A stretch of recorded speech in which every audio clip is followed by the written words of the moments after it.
Hello friends, welcome back to our new video. तो कैसे हो आप सभी? आई होप कि आप सभी अच्छे होंगे। तो अभी मैं थोड़ा बाहर आया था, हमारे यहाँ के तालाब पे। ये देखो कुछ ऐसा है। तो अभी मैं एक इम्पोर्टेंट अपडेट या न्यूज़ टाइप कुछ बताऊं तो सबसे पहले जो है अपने बीएसटीसी इंटर्नशिप जो है फर्स्ट ईयर की जिनका अभी सिलेक्शन हुआ है 2025 में, उनकी डेट जो है वो आ चुकी है। वो डेट जो आई है वो आई है 1 मार्च से लेकर 7 मार्च तक, जो कि है 2026 में, जो कि फॉर्म फिलिंग होंगे। और 8 मार्च से 13 मार्च तक 2026 को जो है उनको अलॉटमेंट हो जाएगा। और उसके 10 दिन बाद, यानी स्कूल खुला रहता है, वर्किंग डेज़ होते हैं, 10 वर्किंग डेज़, उसके अंदर जो है आपको वहाँ पे रिपोर्ट करना है।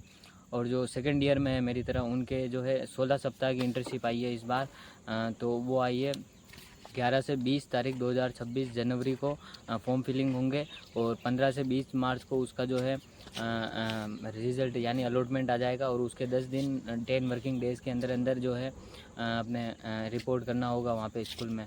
तो और प्रैक्टिकल की बात करें तो अब प्रैक्टिकल हो चुके हैं। मैं डायरेक्ट जयपुर गया था और जयपुर पे कुछ वो एग्ज़ाम के लिए बोला था, वो हुआ। और उसके बाद मैं डायरेक्ट प्रतापगढ़ गया और वहाँ से मैं प्रैक्टिकल देके अब घर पे आ चुका हूँ। और ये अपने साथ देवेंद्र भाई है और ये अपने हन्नी भाई भी यहाँ पे ही है, अभी बैठे हैं।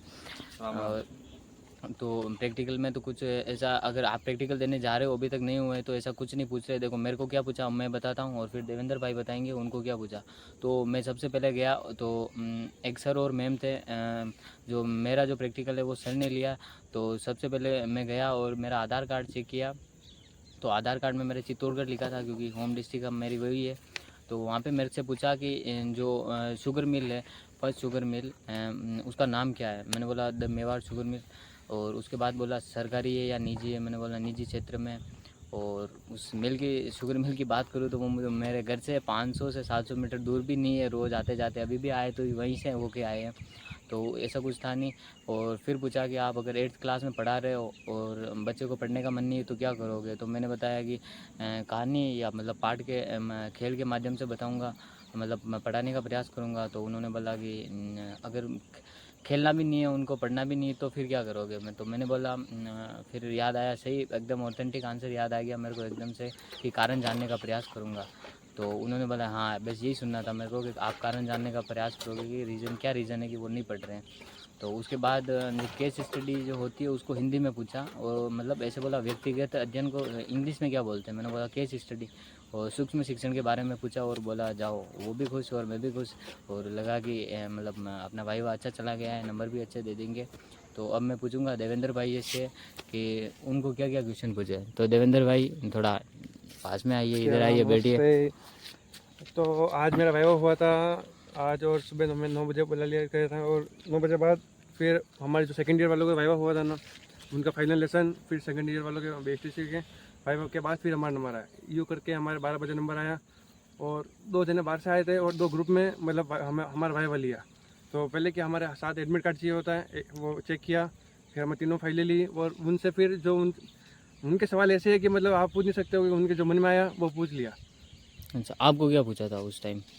हमें तो यूँ पूछा कि वो अपने केस बुक क्या होती है, और ये जो हमें विशेषता गुण क्या होते हैं शिक्षक के, अगर वो स्कूल में गया पढ़ाने। तो बस ये नॉर्मल क्वेश्चन, ऐसे उनको फिक्स नहीं है कि वो पूछेंगे। जैसे जो मैम साइकोलॉजी की मैम है तो उन्होंने साइकोलॉजी के सवाल पूछ लिया। फिर हमारे डी सर है, उन्होंने उनके जो मन में आ रहे वो सवाल पूछ लिया। फाइलों से कुछ भी सवाल नहीं पूछा। अच्छा, तो मेरे को तो केस स्टडी की फ़ाइल जो वो भी ले जानी होती है। बस एक फ़ाइल अलग अलग कॉलेज में अलग अलग फ़ाइल मंगवाते साथ में। हमको तो केस स्टडी की साथ में रखनी थी। तो उससे पूछा कि केस स्टडी किस पे की। तो मैंने बताया और मेरा दोस्त का भाई था तो उसी पे की। तो बता दिया कि उसमें क्या समस्या आएगी, ऐसा पूछेंगे, बस नॉर्मल क्वेश्चन पूछेंगे जो हमने अपन अभी पेपर में देके आए हैं उस हिसाब से क्वेश्चन आएंगे। इसमें और ऐसी कोई घबराने की बात नहीं है। वो जो नंबर होते हैं वो उनके हिसाब से देते हैं। हमारा नंबर पहले दे दिए थे, फिर उन्होंने सवाल पूछे हमसे। बस वो जो फॉर्मेलिटी होती है वो उन्होंने पूरी कर ली हाँ, बस। ऐसा कुछ नहीं है कि नंबर वो वाइवा के आधार पे जाएंगे, वो उनके हिसाब से देंगे जितने उनको देने हैं। और वो आगे जो कॉलेज है, मैनेजमेंट है, उनके ऊपर है कि नंबर किस हिसाब से आगे जाएंगे। तो अब तो जैसे मैं ये भी हो चुके हैं प्रैक्टिकल और सब कुछ हो चुका है। और मैं एग्ज़ाम भी देके आ चुका हूँ, सब कुछ सही लग रहा है। फेस टू सॉरी, वो आगे मैं नहीं बताऊँगा। आगे मैं नहीं बता रहा कि आगे क्या होने वाला है। अगर वो उसका फाइनल सिलेक्शन होगा उसके बारे में तो ही बताऊँगा। बाकी सब कुछ सही लग रहा है अभी तो। और हनी भाई कुछ करके बता रहे हैं। अब चुप बैठ गए हैं। तो देखते हैं आगे क्या होता है। और जो सारे एग्ज़ाम हो चुके, अब क्या करना है, जिसका मतलब मेरी तरह मतलब 4th ग्रेड का एग्ज़ाम इतना भी सही नहीं हुआ है तो वो क्या करें, तो वो कर सकते हैं। या तो 4th ग्रेड अगर आपने हाई कोर्ट वाली में फॉर्म फिल किया है तो उसका देख सकते हो, या फिर LDC की भर्ती आ रही है, अगर CET क्लियर है तो उसमें देख सकते हो। नहीं तो आप CET की तैयारी करो, क्योंकि मतलब CET इस बार सही से होने वाली है और अगले 3 साल के लिए वैलिड रहेगी।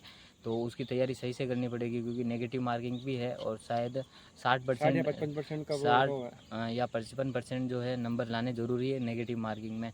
तो इस बार CET सही से होगी तो CET की भी कर सकते हो, क्योंकि आपकी ग्रेजुएशन जैसी कंप्लीट होगी, वीडियो पटवार जो भी एग्ज़ाम आएंगे वो नहीं दे पाओगे 3 साल तक। तो ये ध्यान रखना थोड़ा। और देवेंद्र भाई अब आप क्या करोगे? अब हमारे सेकेंड ईयर के कॉलेज 4-5 दिन में चालू हो जाएंगे, फिर कॉलेज जाएंगे और 4th ग्रेड का फॉर्म भर का है तो उनमें देखेंगे थोड़ा बहुत। अन्नी भाई आप क्या करोगे? हाँ भाई। तेल भरा पेट्रोल भराओ और गाड़ी घुमाओ, बस अपने यही काम है, यही जीवन है। ये अपने नेता लोग हैं, तो हमें इनको क्या है, विधायक का टिकट चाहिए तो उसके लिए प्रयास कर रहे हैं। तो ध्यान रखें, कपासन विधानसभा क्षेत्र 167 कोड है, ध्यान रखना। अगर जब भी चुनाव में खड़े हों तो इनको वोट ज़रूर देना। तो बस यही थी पूरी वीडियो। और मैं यहाँ पे आया था, ये देखो हमारे यहाँ का तालाब है भोपाल सागर का, ये देख लो आप। अभी तो 9 फीट ही भरा है, आधा ही भरा हुआ है, 18 फीट का तालाब है पूरा। तो बस यही थी पूरी वीडियो, आपको बताना था कि कैसे क्या रह रहा है और सब कुछ सही हो जाएगा। तो ये थी वीडियो। और अब मैं बताऊँ देवेंद्र भाई आप किसकी तैयारी कर रहे हो, बताओ ज़रा। अभी दिल्ली पुलिस के फॉर्म निकले हैं तो वो 22 तारीख से फॉर्म निकले थे, अब फॉर्म भरेंगे दिल्ली पुलिस में। फिर देखते हैं क्या सेंट्रल भर्ती है, उसमें तो फॉर्म भी ज़्यादा आती है। इस बार 32 लाख या इस बार 40 लाख फॉर्म आ सकते हैं।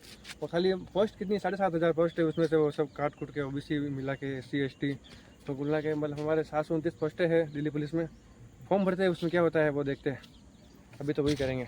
तो ये तो दिल्ली पुलिस में जा रहे हैं। और अब अपन कोई सी पुलिस में नहीं जा रहे, अपने जो है अब फेज़ टू बार बार फेज़ का नाम आ रहा है वो नहीं बताऊंगा, वो फाइनल सिलेक्शन पर ही बताऊंगा कि मतलब फाइनल सिलेक्शन, फाइनल रिजल्ट आने के बाद, फाइनल रिजल्ट आने के बाद मतलब मैं वो सब कुछ चीज़ करके ही बताऊंगा कि मैं किसकी तैयारी कर रहा था। अगर बाई चांस अगर नहीं हो पाया, ऐसा कुछ हुआ तो फिर मैं बता दूंगा कि किसकी तैयारी कर रहा था, किसका पेपर मैं देख के आया था। तो बस यही थी पूरी वीडियो। और जो भी मतलब आप प्रैक्टिकल के लिए जा रहे हैं तो इतनी टेंशन मत लेना। नॉर्मल और होता है, ऐसा कुछ नहीं और है। आगे की तैयारी अब करते रहो, क्योंकि 4th ग्रेड पे जिनका हो रहा है वो भी वहाँ पे रुको मत, और किसी की तैयारी आगे देख लो। क्योंकि मतलब 4th ग्रेड के भरोसे मत रहो, ये राजस्थान है, यहाँ पे कभी भी कुछ भी हो जाएगा, कुछ पता नहीं चलेगा। तो थोड़ा ध्यान से रहो, टाइम लगेगा थोड़ा बहुत। वो टाइम भी बहुत लगेगा। और LDC की भर्ती बहुत सारी है तो देख लेना। बस यही थी पूरी वीडियो, मिलते हैं दोस्तों नेक्स्ट वीडियो में, तब तक के लिए जय।